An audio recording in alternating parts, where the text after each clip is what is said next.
បាទសូមគោរពជម្រាបសួរពុកម៉ែបងប្អូនទាំងអស់គ្នាបាទសូមស្វាគមន៍មកកាន់ Channel Tractor FordKH បាទថ្ងៃនេះក៏មាន Tractor ប្រភេទ Ford បាទប្រភេទ Ford មកទៀតហើយបាទហ្នឹងហើយប្រភេទនេះគឺជាប្រភេទ6600 T3 ជាមួយយើងហៅថា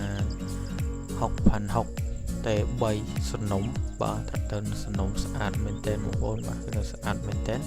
តម្លៃវិញក៏ធូរថ្លៃមែនទែនបាទតម្លៃក៏ធូរថ្លៃដែរបាទTractor នៅសភាពប៉ុណ្ណឹងបាទហើយអវ៉ាន់វិញក៏មានច្រើនដែរដូចជាបងប្អូនបានឃើញហើយគឺផា6ផាកោះផាពូនផា3ម្ដងទៀតហើយនឹងប៉ែលឈូបងប្អូនបាទគឺបានមួយឈុតតែម្ដងបាទបានមួយឈុតតម្លៃវិញគឺយើងនិយាយគ្នាបានបាទនិយាយគ្នាបានបាទTractor នៅស្អាតបងប្អូនបាទបងប្អូនមើលតាមរូបភាពទៅTractorនៅស្អាតមែនទែនដោយ Tractor ម្សិលមិញចឹងបាទសំណុំឃ្លាំងបាទគឺខាងខ្ញុំផ្សាយបានតែមួយថ្ងៃទេគឺបងប្រុសនៅខាងសំឡូតគាត់ជាវយកទៅប្រើប្រាស់តែម្ដងបាទដោយសារTractorនៅសំណុំបាទនឹងឲ្យតម្លៃវិញគឺធូរថ្លៃបាទហ្នឹងហើយអញ្ចឹងTractorនេះក៏អញ្ចឹងដែរបាទ Tractor ស្អាតសំណុំបាទហើយអវ៉ាន់វិញគឺបានមួយឈុតតែម្ដងបាទសម្រាប់ពុកម៉ែបងប្អូនយកទៅប្រើប្រាស់មិនបាច់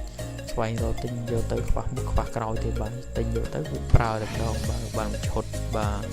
Tractorសភាពប៉ុណ្ណឹងបាទទីតាំងគឺនៅខាងស្រុកភ្នំព្រឹកបាទស្រុកភ្នំព្រឹក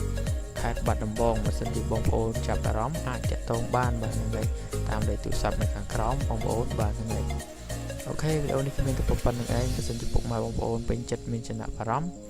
អាចតាក់ទងបានបាទតាមលេខទូរស័ព្ទនៅខាងក្រោមឬមួយក៏ពុកម៉ែបងប្អូនមិនឃើញលេខទូរស័ព្ទទេបានន័យថាTractorត្រូវបានគេទិញយកបាត់ទៅហើយបាទគ្រប់វីដេអូរបស់ខ្ញុំគឺមានលេខទូរស័ព្ទបានន័យថាTractorនឹងនៅហ្នឹងហើយអូខេអរគុណច្រើនពុកម៉ែបងប្អូនអ្នកគ្នាបាទជួបគ្នាវីដេអូក្រោយបាទ